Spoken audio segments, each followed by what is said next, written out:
Okay, grade 12, let's mark task 11.6. All right, here you had to go and see what happened either in the debtors control account or in the debtors list and where was the mistake made. So the first thing that I want you to know is you have to identify whether we're working with a debtor or a creditor. So that's the first thing that I would look for. Then I want you to remember the following. How do I record things in my books for accounting? Firstly, you enter it onto a source document. Okay? And then from your source document, you enter it into your journal. Now, remember your journal you total in the end.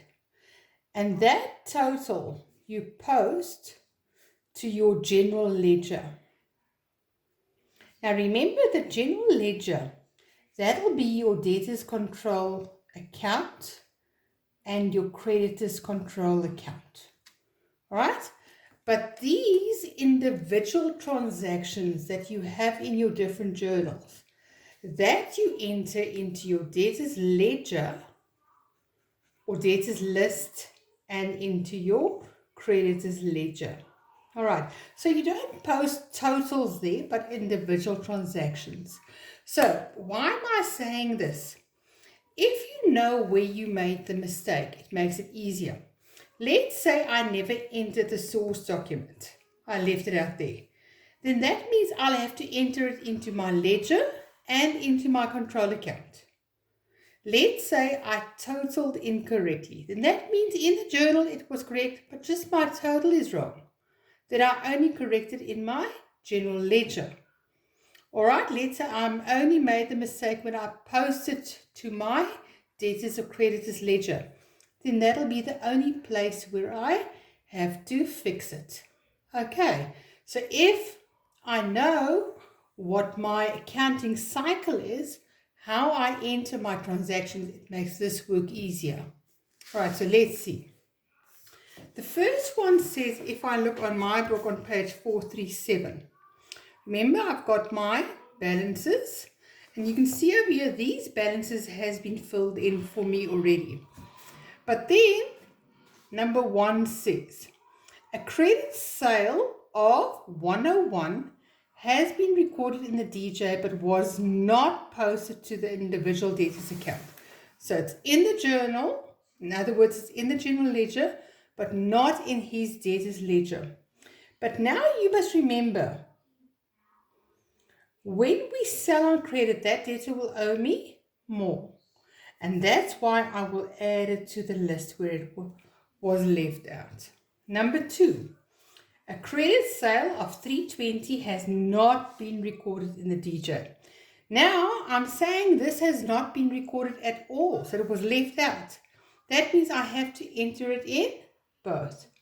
Remember, credit sales in my DJ always goes to my plus side because my debtor owes me more. So I have to enter this into both. Number 3, the opening balance of the creditors control account has not been brought down correctly. The amount should be 1,600 instead of 1,800. So my opening balance for my creditors control account, this one, is too much. With how much is it too much? You can see over here, it should have been 1,600 instead of 1,800. So it was overcost by 200. So it means I'll make it less by 200. Number 4, the DAJ total was added up incorrectly and posted as such. It should have been 280 instead of 290. Remember, I'm talking about a total now. If the total is wrong, the only place where I made the mistake is in the general ledger. Now it's DAJ, so it's debtors control. Now let's think. In the DAJ, what happens to debtors control? I enter DAJ on the minus side. Now they tell me it was entered as 280 instead of 290. So you can see we only minused 280. And the DHA was added in, it should have been 280 instead of 290. So it was ended as 290, my mistake. We'll just fix that there. Now, the Tipex doesn't want to work now that I want to show you. Just see over here. I'll just do it next to it over here. So if I do it over here as debtors control and I enter it as 290 instead of 280. Now, if I want to change this amount to 280, I want to decrease it with 10 Rand. Now, how do I decrease it? What did I teach you? We decrease it on the opposite side. That means now it cancels out to make it 290. And look at that. The opposite side is on the plus side. And because it's a total, it's only in my ledger plus 10 Rand.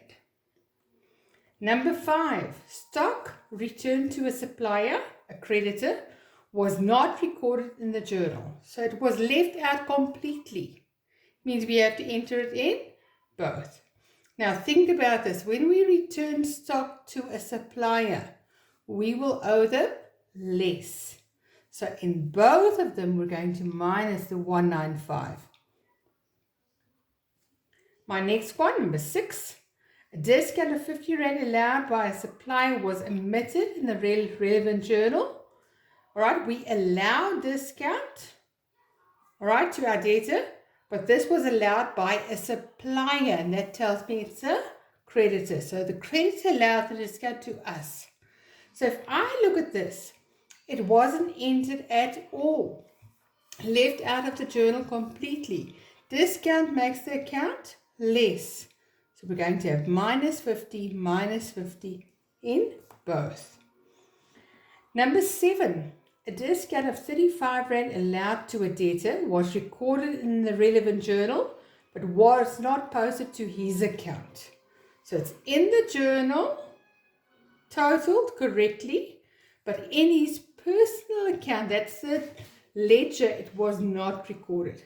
Now remember, this was allowed to a debtor, so that'll be debtor's ledger. Discount will make his account less with 35 Rand.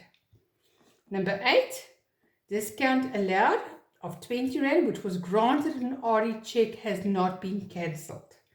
Now, if we think about this, this has not been recorded at all, so we'll fix it in both. But once again, if I look at debtors control, when we allow discount, we enter that on the minus side. So where will I cancel this? On the opposite side. So can you see over here, the opposite side is my plus side. Therefore, I will plus the 20 Rand in both. Number 9, stock sold on credit for 140 was entered correctly in the journal and was posted to the customer's account as 410. So do you see over here it's correct. So it's total correctly. It went to my general ledger correctly. But in his personal account, we made the mistake. Now remember, if I sell stock on credit to a debtor, what do I do?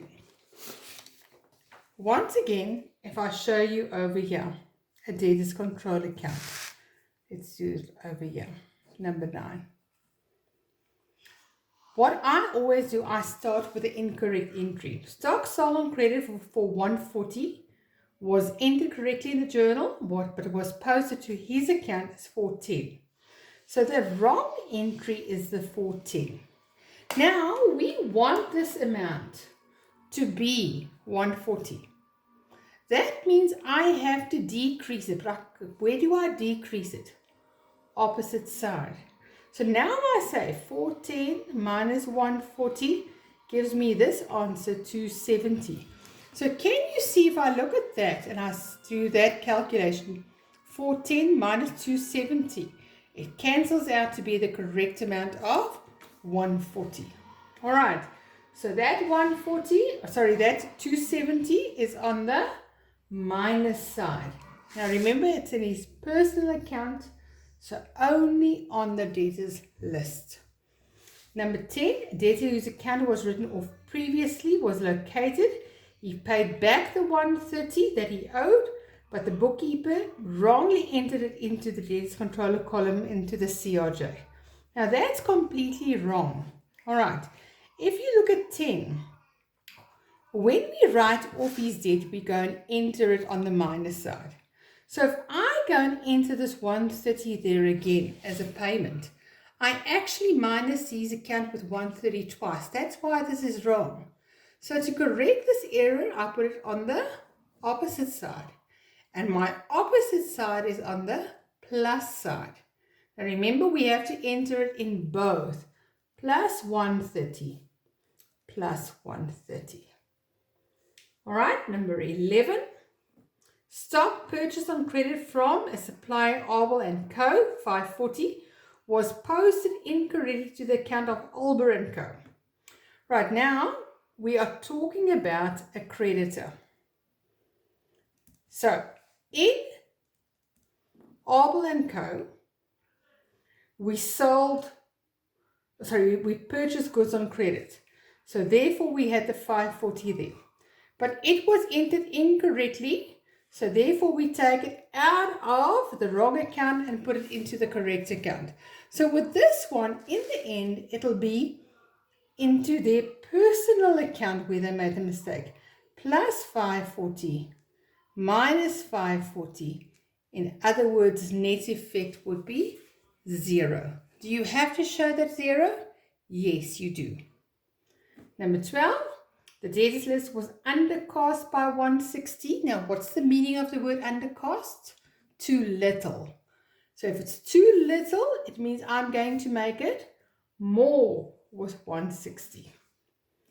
Number 13, merchandise sold on credit was wrongly entered in the relevant journal as 195 instead of 159 and posted accordingly. Now with this one again, let's start with the incorrect entry. Now we sell on credit to a debtor. Now I always say to you, put your finger on the correct amount. Look at your transaction. Which one is the correct amount? The correct amount is 159, but we entered it as 195. That means if I want it to be 159, I have to decrease this amount. And that means I decrease it on the opposite side. Now, where do I get this 36 from? I took the 195 minus 159, and that's how I got the 36. So now I want to decrease it with the 36 Rand. Now remember, it was entered incorrectly into the journal, which means the total is wrong as well, which means I have to fix it in both. So over here, I'm going to have 36 minus 36 minus 36 in both. Number 14, a debtor returned goods valued at 90 Rand. This was incorrectly treated as a credit sales and posted accordingly. Okay, now with this one, once again, it's an incorrect entry. So my advice once again is start with your wrong entry. All right, so if I look at this, debtors control is an asset. All right, the debtor returned goods, and where do I enter returns? On the minus side. All right, but now they said over here it was treated as credit sales, which means they entered it as 90, increasing this debtors control over here. Right? So if I look at that 90 Rand is on the wrong side. So guys, if I go and I put the 90 on the opposite side, what is happening now? I'm cancelling my error. But have I made the entry for the return yet? No, I have not. So that means I'll enter it double. I'll enter it once for cancelling out the error and once to make the entry of 90 Rand for my return. So do you see over here? It's going to be minus, if I add that up, 180 on both sides. Just to make a note over here, that was the minus 90 and minus 90 again. Once to cancel the error and once to make the entry. Last one. A credit customer settled her account of 150 with a check of 135. This has not been posted to her personal account. And now you know the personal account is in the ledger. So this was left out of the debtors ledger again. Personal account. Now do we only minus the 135 or do we minus the 150? Over here we'll minus the 150 because it's not just a check but the discount as well. So we want to go and subtract the discount allowed over here. Alright, so now we're going to say in the personal account minus the 150. Now my last step is this. Now we go and we add up this whole column. So 2390 plus 320 plus 10 plus 20 plus 130 minus 36 minus 180 and I get 2654. And then I'm going to add up my debtors list column. Do that calculation and then I get 2654. And then you can see what happens now. It balances. All right. So what should you remember? If it's next to each other like this, you always have to make those two exactly the same. Creditors control. I do that calculation and I get 3265. Creditors list. I do that calculation and I get 3265. And once again, with creditors, it has to be the same. So when we have it next to each other like this, you have to make your amount exactly the same. All right, guys, for today, what I want you to do, let me just have a look at what your next work is going to be. Sorry, I'm going to get it now. Homework is going to be task 11.9. Thank you, grade 12s.